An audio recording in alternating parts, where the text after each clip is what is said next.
Soviet Russia. In America, you beat a dead horse. This makes no sense. In my village, girls do everything boys do, only do not smell so bad.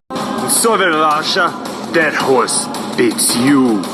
Oui, j'ai besoin d'entrer là-dedans demain. Fais des funérailles. In America, you put hand in puppet. Monster High looks worse than mountain goat in high heels. Yeah, I thought everyone would be back to normal today. In Soviet Russia, puppet put hand in you. Dracula, I don't know. Trust me.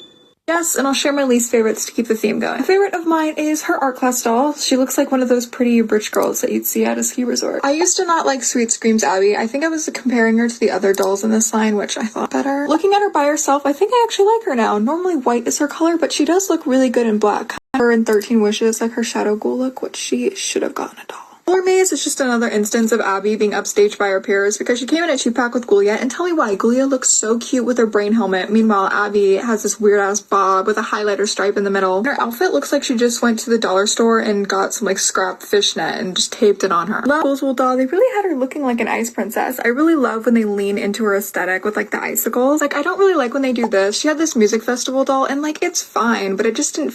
In America, you roast marshmallows.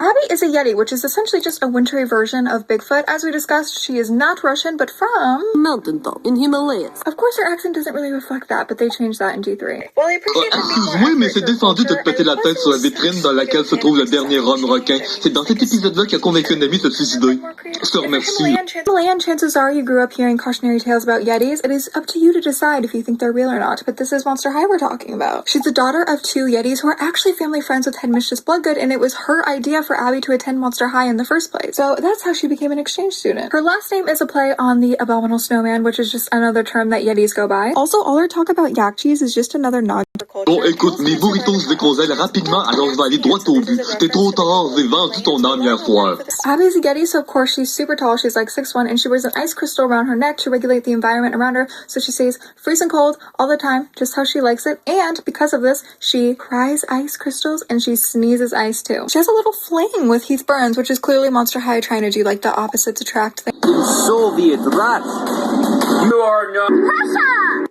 Abbey Abominable is actually not Russian, which surprises a lot of people. She's from the Himalayan mountains near Nepal, northern India, all in Asia, nowhere near Russia at all. So why do people think she's Russian? Well, first, her accent. She's voiced by Erin Fitzgerald, who voices other characters like Spectra, Rochelle, Cupid. She gave her a very Eastern European accent, like very Russian, Bulgarian, and this was likely just to make her sound more foreign to English-speaking audiences, like make her stand out against the other characters. And second is her personality. In the show, Abbey is portrayed as strong and blunt, and it's a common Western stereotype for Russian women that they're very direct and cold, no pun intended. But speaking of actual coldness, Abbey of course wears a lot of fur, and this Arctic style can kind of overlap with Russian style clothing. And then I've seen people say like, oh, maybe Abbey was born in Russia, then just moved to the Himalayan mountains, which if you knew the origins of the monster she actually is, the Yeti, you would know that their real folklore is rooted in the Himalayan mountains, in that region, in that area, and Monster High doesn't change that. But yeah, this Russian interpretation is more of a fan assumption based off of voice and aesthetic, not from any actual real Monster High lore. Should I actually do an Abbey lore 101, go more into her history?